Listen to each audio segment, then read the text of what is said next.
I think the people, it sounds very dark, but I think people in the United States have this impression that like political violence or some sort of like open, almost civil war is the worst possible outcome. But unfortunately, it's not the worst possible outcome. The worst possible outcome is just one side gets completely exterminated by the other, which is like the direction that Trump keeps pushing in. And it sounds even silly to say, but the only reason it sounds silly is because the Republicans have done such a good job at pulling the wool over everybody's eyes and convincing them that things aren't as insane as they are.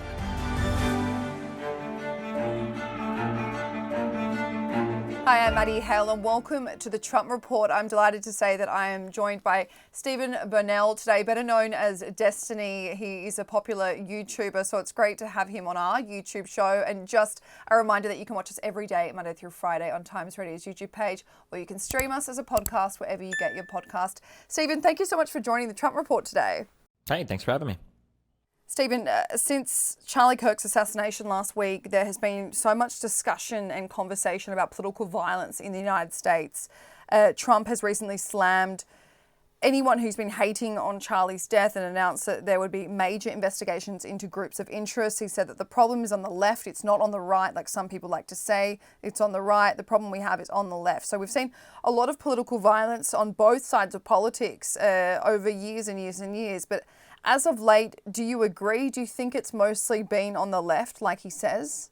In the United States, at least, for the last few years, has definitely been on the right. For whatever reason, the president of the United States just can't bring himself to just tell everybody to calm down. It is impossible for him to lower the temperature on our conversations right now. He has to invoke either the radical left Democrats or Joe Biden. I would say it's personally very disappointing, but it's what we've come to expect at this point. What do you think of all the overall reaction to Charlie Kirk's murder? There's kind of like a model for how to view American media that I've been pushing a lot recently, and I think people are finally starting to pick up. Other people are independently, other people that listen to me. The way that it works is anytime a bad event happens, there is this unified top-down conservative messaging apparatus that will message the exact same points on it. And they will endlessly victimize themselves. They will never take accountability for anything they say or do.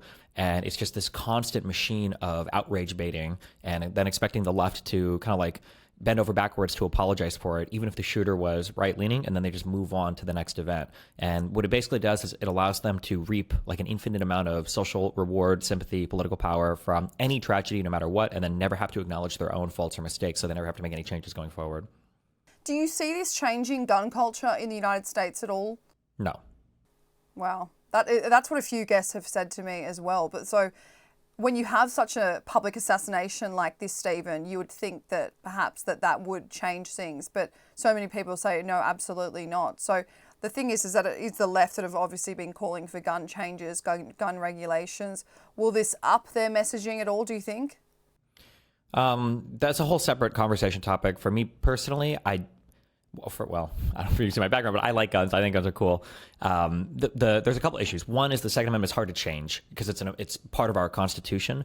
And then the second thing is, personally, I think that the issues that we're having right now in the United States are very much related to where the political conversations are. Every single topic is an existential issue of good versus evil. There are no chill topics in the United States anymore. Everything is about the trans people trying to take all of our kids from us, or the abortion people trying to murder all the children, or foreign wars are trying to steal all of our money. Every single issue is existential. So when the stakes are so high, there's no room for any conversation to be had at all.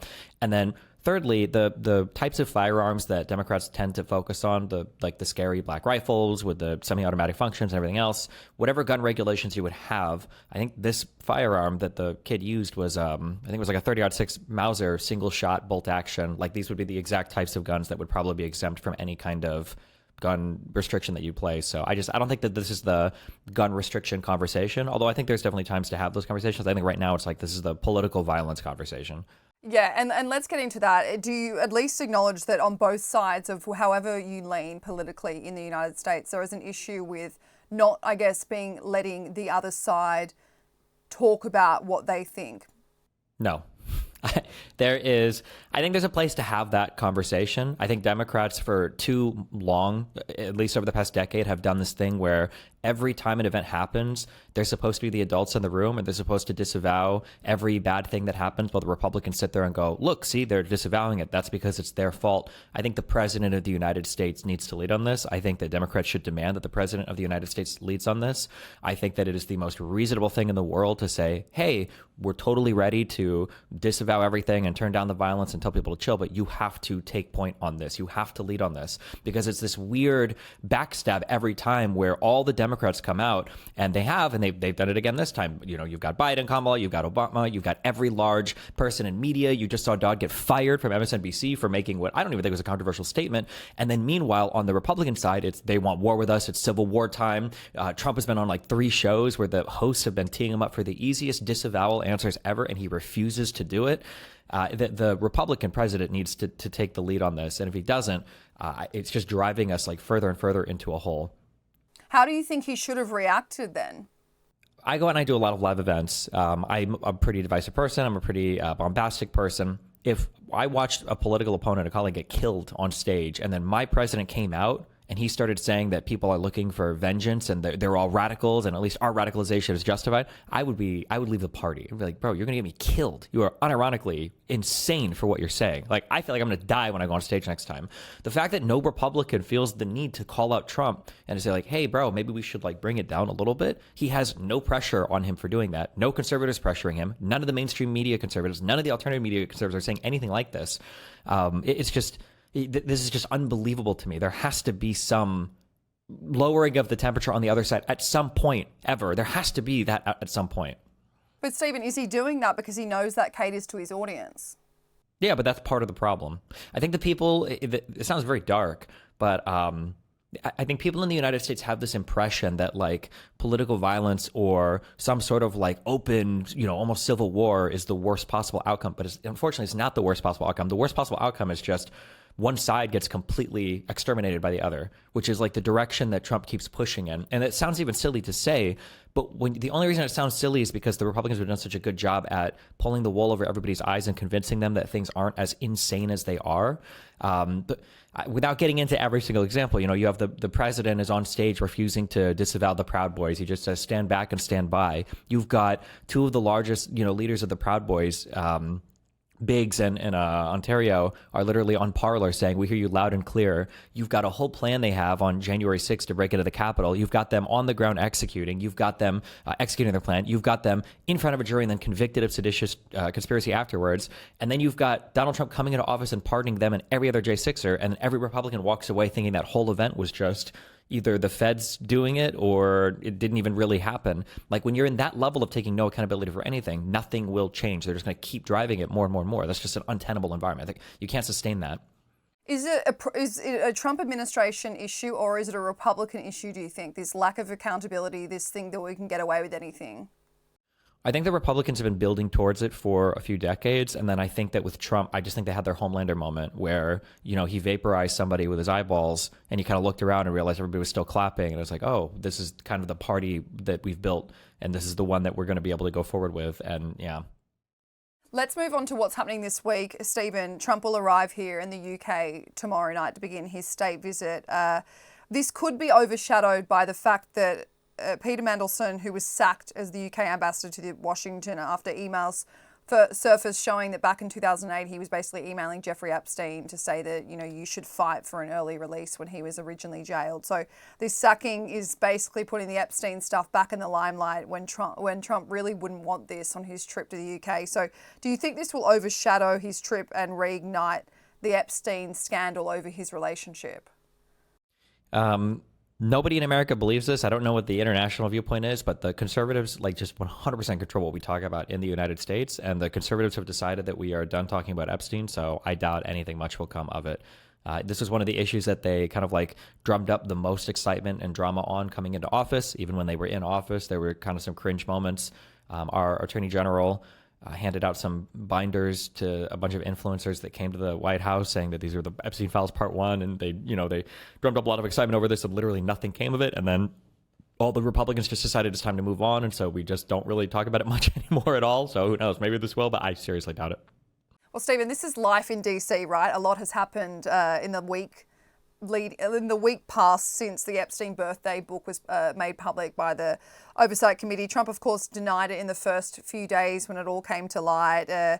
But he's doing that thing where a lot's happened so much that it's now a distraction. It's now on the back burner for media and for headlines. So is this Trump strategy from the White House to basically keep his schedule up, keep his appearances up, keep him in the news cycle, but for other things so that stuff like the Epstein scandal really falls? Kind of, yeah. It's kind of disappointing, but if you spend a considerable amount of time online doing content, it's basically like I kind of analyze Trump as an influencer, basically as a YouTuber. Anytime I have friends who are going through some like very dramatic stuff, either a breakup or whatever else, they say something stupid, something happens online. I always tell people if you just keep streaming through it or you keep creating YouTube videos, basically people forget in like a week, even if it feels like the end of the world. As funny as that is, that guiding hand or principle for online content seems to apply to the president of the United States as well. He's very attention focused. There's no time to focus on any particular event or thing he did because there's always the next thing, like probably 3 to 4 days later.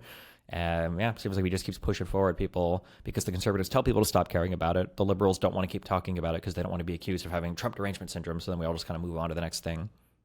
In one of your videos from a few months ago, you said that there wasn't enough outrage on the Trump and Epstein relationship and these revelations. Do you still think that?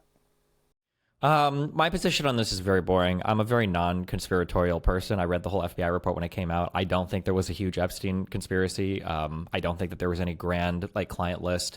The new information that's come out like a month ago basically it coincided with every single thing in that Federal Bureau of Prisons report. That he probably killed himself. There's a lot of issues with our federal prisons. That being said, if I did say that, it was probably more in relation to the idea that, one, they made a huge issue out of it. You've seen people, the deputy director of the FBI, Bongino, you've seen Kash Patel, you've seen Pam Bondi come out and say before getting elected, after getting elected into cabinet, they're saying things like, I've talked to these guys and they know this is real and the Epstein stuff is huge. And Bondi's like, they got all these files in the Southern District of New York we've just found and I've got everything on my desk now.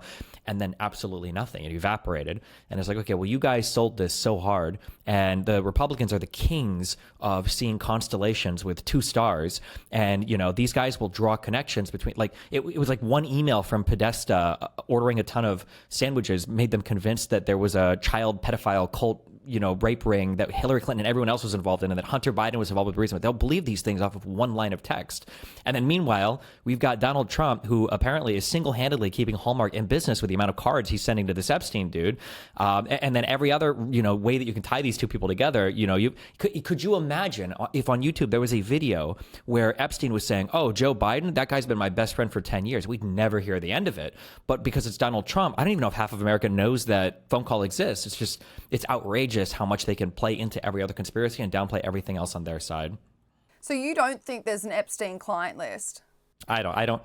Personally, I don't even think there's ever even been evidence of it. I think it was just kind of spoken into existence and people believe it. I know there are a lot of accusers, but I mean, you can put anything you want, in a civil complaint. You can say whatever you want to the media. In terms of like strong evidence, like I think Epstein probably had a lot of people through his island in terms of children, minors that, he sexually molested or abused. But I don't know if there's like this huge blackmail list of clients or other people. I've never seen any evidence of that ever. But again, it's a controversial, boring take. Yeah. I know, and obviously when the Oversight Committee released some of the files, I think a month ago, it was quite anticlimactic, as you're making it out to be, Stephen. There wasn't really much that we didn't already know. There was about 3% of flight logs and travel data that was uninteresting. But do you think we're any closer to having some of these files that haven't been made public? Because we've seen the Oversight Committee, of course, the Democrats really eager to make these public. Because looking at the situation right now and just Trump's denials, it does, you could look at this situation and think that the White House is hiding something a little bit more sinister. So I think, oh God, I can't believe I'm in a position where I have to defend them on this. I think that they are hiding something, but I think for good reason. When you do criminal investigations, you might go to a lot of different places, but not really find evidence of a wrongdoing. But if you were to make public every single part of a criminal investigation, it's very easy for the public to run with a particular thing, Epstein was a billionaire, super influential. I'm sure there were a ton of people that shook hands with this guy. And I'm sure that my guess would be the vast majority of them didn't know that he was doing anything crazy wrong. I would be very irked if it turns out that some guy that I met, 3 years ago abused children, and then for whatever reason the FBI published all their files on it, and then people saw, wow, Steven met this guy at at some event, and they shook hands and they spoke for a little bit. It's like, okay, I'm not affiliated with this guy at all. Like, why is my name out here publicly now? So I can understand them not wanting to release it for that. That would be like the good intention thing. I think that Trump probably did meet with this guy quite a bit. There was that leak that the FBI was told to scrub his name from everything before publishing anything. So my guess is, listen, I'm Trump's number one hater. Okay, you will never find somebody who hates Trump more than me. I promise. I swear to God on that. But I feel like if Trump was involved in some ultra nefarious way, I feel like we would have heard about it by now. The idea that would be secret for so long just seems pretty unbelievable to me. But I bet there's a lot of like flight logs and communications and stuff that he just doesn't want out there because he knows people will run with it. Yeah.